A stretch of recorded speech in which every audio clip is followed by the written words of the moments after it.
Welcome back to Miya's yummy box. ഇന്നത്തെ easy recipe ഏത്തയ്ക്കാപ്പാണ്. Banana fritters.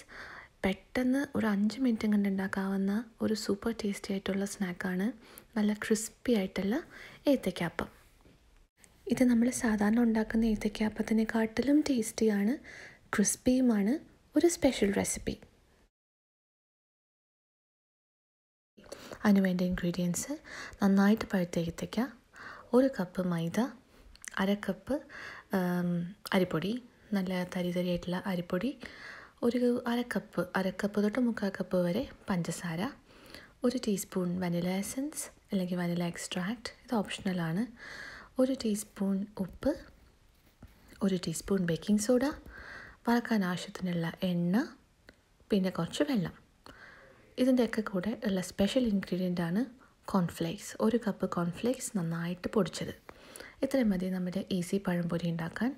Easy മാത്രമല്ല, നല്ല ക്രിസ്പി ആയിട്ടുള്ള പഴംപൊരി. എങ്ങനെ ഉണ്ടാക്കണതെന്ന് നോക്കാം. നമ്മൾ തുടങ്ങുന്നതിന് മുമ്പ് ഈ ഈസി റെസിപ്പീസ് ചാനൽ നിങ്ങൾ ആദ്യമായിട്ടാണ് കാണുന്നതെങ്കിൽ ഇതുവരെ സബ്സ്ക്രൈബ് ചെയ്തിട്ടില്ലെങ്കിൽ പ്ലീസ് ഒന്ന് സബ്സ്ക്രൈബ് ചെയ്യണേ. അപ്പോൾ നമുക്ക് സ്റ്റാർട്ട് ചെയ്യാം. ഇതൊരു 5 മിനിറ്റിൽ ഉണ്ടാക്കാവുന്ന ഒരു സ്നാക്കാണ്. ആദ്യം നന്നായിട്ട് പഴുത്ത ഒരു ഏത്തപ്പഴം എടുത്തിട്ട് നമ്മുടെ വിരലിൻ്റെ അത്രയും നീളത്തിൽ 1 ഇഞ്ച് കനമുള്ള കഷ്ണങ്ങളായിട്ട് ഇങ്ങനെ നീളത്തിൽ സ്ലൈസ് ചെയ്യുക. നല്ല പഴുത്ത ഏത്തപ്പഴമായിരിക്കണം. പിന്നെ കോൺഫ്ലേക്സ് കൈ കൊണ്ടൊന്ന് ക്രഷ് ചെയ്ത് പൊടിച്ചെടുക്കണം. എന്നിട്ട് ഒരു ബൗളിൽ എണ്ണ അല്ലാതെ ബാക്കിയുള്ള എല്ലാ ഇൻഗ്രീഡിയൻസും മിക്സ് ചെയ്തിട്ട് വെള്ളവും കൂടെ ചേർത്ത് കട്ടിയുള്ളൊരു പേസ്റ്റായിട്ട് മിക്സ് ചെയ്തെടുക്കണം. അപ്പം നമ്മൾ ഈ ബൗളിൽ ആഡ് ചെയ്യുന്നത് മൈദ, അരിപ്പൊടി, പഞ്ചസാര, വനില എസൻസ്, ബേക്കിംഗ് സോഡ, ഉപ്പ്, ഇതെല്ലാം കൂടി ഒരു അര കപ്പ് തൊട്ട് 3/4 കപ്പ് വരെ വെള്ളത്തിൽ നന്നായിട്ട് മിക്സ് ചെയ്ത് നല്ല കുറുകിയ ഒരു പേസ്റ്റാക്കി എടുക്കണം. ഇനി ഈ ബാറ്ററിലേക്ക് നമുക്ക് സ്ലൈസ് ചെയ്ത് വെച്ചേക്കുന്ന ഏത്തപ്പഴത്തിൻ്റെ കഷ്ണങ്ങളിട്ടിട്ട് നന്നായിട്ട് കോട്ട് ചെയ്തെടുക്കാം.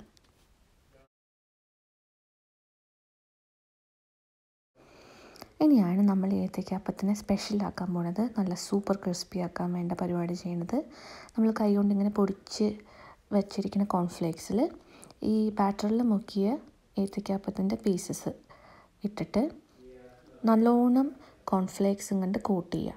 നമ്മൾ കൈ കൊണ്ട് ചെയ്യേണ്ട, അങ്ങനെ സ്പൂൺ ഉപയോഗിച്ചാൽ മതി, അല്ലെങ്കിൽ കയ്യിലൊക്കെ തൊട്ടി പിടിക്കും. എന്നിട്ട് ഇതുപോലെ റോൾ ചെയ്തിട്ട് കോട്ട് ചെയ്തെടുക്കുക. ഇതിങ്ങനെ കോൺഫ്ലേക്സിൽ നമ്മൾ റോൾ ചെയ്തെടുക്കുന്നതിന് മുന്നേ ഞാൻ എണ്ണ ചൂടാക്കാൻ വെച്ചിട്ടുണ്ടായിരുന്നു. വെളിച്ചെണ്ണയാണ് ഏറ്റവും നല്ലത്, പക്ഷെ ഞാനിവിടെ റൈസ് ബ്രാൻ ഓയിലാണ് ഉപയോഗിച്ചിരിക്കുന്നത്. ഒരുപാട് എണ്ണ എടുക്കണ്ട. ഈ പീസസ് ഒന്ന് പകുതിയോളമെങ്കിലും എണ്ണയിൽ മുങ്ങി കിടക്കാൻ പാകത്തിന് ആവശ്യമുള്ള എണ്ണ ഒരു പാനിൽ ചൂടാക്കാൻ വെക്കുക.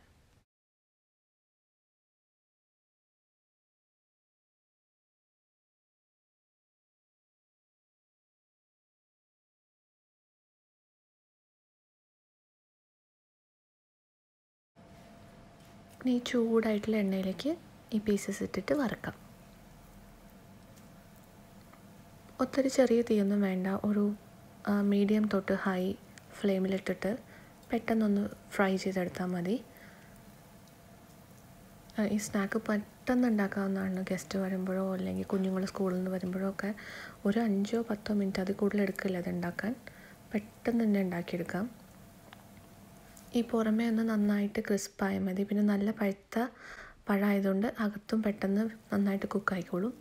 അപ്പോൾ ഒരു 2-3 മിനിറ്റ് ഒന്ന് ഫ്രൈ ചെയ്താൽ മതി. എന്നിട്ട് ഒരു പേപ്പർ ടവലോ അല്ലെങ്കിൽ ടിഷ്യൂവോ കിച്ചൺ ടവലോ എന്തെങ്കിലും ഒരു ട്രേയിൽ ഇട്ടിട്ട് അതിനകത്തേക്ക് ഈ ഫ്രൈ ചെയ്ത പീസസ് മാറ്റാം. അപ്പം ആ എണ്ണയൊക്കെ അതിലേക്ക് അബ്സോർബായി പൊക്കോളും. ഇപ്പോൾ ഒരു 2-3 മിനിറ്റ്സ് ആയിട്ടുണ്ട്. പുറമെ നല്ലോണം ക്രിസ്പി ആയിട്ടുണ്ട്. ഏത്തയ്ക്കാപ്പം അകത്തും നന്നായി വെന്തുണ്ടാവും. അതിങ്ങനെ എടുക്കുമ്പോൾ തന്നെ അറിയാം നല്ല ക്രിസ്പിയാണെന്ന്. ഈ എണ്ണയിൽ നിന്ന് ഇങ്ങനെ എണ്ണ മാക്സിമം കുടഞ്ഞ് കളഞ്ഞിട്ട് കിച്ചൺ ടവലിലേക്കോ ടിഷ്യൂ പേപ്പറിലേക്കോ ഇതിങ്ങനെ മാറ്റാം. പിന്നെ ഒരു കാര്യം ഒന്ന് ശ്രദ്ധിക്കേണ്ടത്, നന്നായിട്ട് പഴുത്ത പഴം മാത്രം ഈ റെസിപ്പിയിൽ യൂസ് ചെയ്യുക. നമ്മൾ മലയാളികൾ കൂടെ ഉണ്ടാക്കുന്ന ഒരു സ്നാക്കാണ്, വളരെ ഫേവറേറ്റ് ആയിട്ടുള്ളൊരു സ്നാക്കാണ് ഏത്തയ്ക്കാപ്പം. ഇത് വ്യത്യസ്തമായിട്ട് ഈ രീതിയിലൊന്ന് ട്രൈ ചെയ്ത് നോക്കുകയാണെങ്കിൽ തീർച്ചയായും നിങ്ങൾ ഉണ്ടാക്കി കൊടുക്കുന്നവർക്ക് അത് ഇഷ്ടമാവും. കാരണം അത് നല്ല ക്രിസ്പിയാണ്, നല്ല ടേസ്റ്റിയാണ്. ആരായാലും ഒന്നിൽ കൂടുതൽ പീസ് തീർച്ചയായിട്ടും കഴിക്കും. ഇതുപോലെ തന്നെ ഒരു പ്രാവശ്യം ഉണ്ടാക്കി നോക്കിയാൽ പിന്നെയും ഉണ്ടാക്കാൻ തോന്നും. ഈ റെസിപ്പി നിങ്ങൾക്ക് ഇഷ്ടമായി എന്ന് വിശ്വസിക്കുന്നു. പ്ലീസ് ഒന്ന് ട്രൈ ചെയ്ത് നോക്കൂ. ഈ വീഡിയോ ഇഷ്ടമാകുകയാണെങ്കിൽ ഒന്ന് ഷെയർ ചെയ്യാനും ലൈക്ക് ചെയ്യാനും മറക്കല്ലേ. അതുപോലെ തന്നെ മിയാസ് യമ്മി ബോക്സ് ഒന്ന് സബ്സ്ക്രൈബും കൂടി ചെയ്യണേ. Thank you for watching Miass yummy box.